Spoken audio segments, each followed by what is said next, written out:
Visakha data centre నిజాలు versus credit రాజకీయాలు. విశాఖలో గూగుల్ అదానీ డేటా సెంటర్ ప్రారంభం ఐటీ రంగానికి పెద్ద మైలురాయి. కానీ ఈ ప్రాజెక్ట్ నిజంగా ఎవరి కృషి? ఇది అదానీ గారు చేసిన ట్వీట్ 2023లో. 2022లోనే వైఎస్ జగన్మోహన్ రెడ్డి గారి ప్రభుత్వం అదానీ గారి గ్రూప్తో 300 MW డేటా సెంటర్ ఒప్పందం చేసుకుంది. 2023లో శంకుస్థాపన జరిగింది. 190 ఎకరాల భూమి కేటాయింపు కూడా అప్పుడే పూర్తయింది. అంతేకాదు, సబ్సీ కేబుల్ కోసం సింగపూర్తో కనెక్టివిటీ ప్రయత్నాలు కూడా అప్పుడే మొదలయ్యాయి. ఇంకా అదానీ గ్రూప్ గూగుల్ సంబంధం కూడా కీలకం.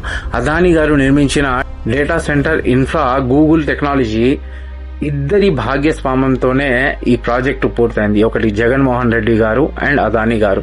అయితే ప్రస్తుతం నారా చంద్రబాబు నాయుడు గారి ప్రభుత్వం మొత్తం క్రెడిట్ తమదేనంటూ చెప్పుకొని పోస్టులన్నీ పెడుతున్నారు కదా.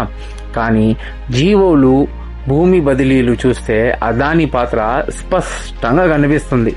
ఇంకా డేటా సెంటర్తో పాటు రావాల్సిన ఐటీ పార్కులు, స్కిల్ సెంటర్లు అమలు కాకపోవడంతో వేల ఉద్యోగ అవకాశాలు తగ్గాయని విమర్శలు చేస్తున్నారు పబ్లిక్. ఇక్కడ జరిగింది ఏంటంటే 95% of the work Jaganmohan Reddy గారు కంప్లీట్ చేస్తే 5% of the work Janasena plus BJP plus TDP ప్రభుత్వం కలిసి పూర్తి చేసి ఇది మేమే చేశామని క్రెడిట్ తీసుకుంటున్నారు. ఇదొకటే కాదు, జగన్మోహన్ రెడ్డి గారు తన పరిపాలనలో ఇంకా చాలా పనులు చేశారు, కానీ చూపించుకోలేకపోయారు. బట్ ఇలా క్రెడిట్ రాజకీయాలు ఎంతవరకు న్యాయమో పబ్లిక్ మీరే ఆలోచించండి. జై హింద్.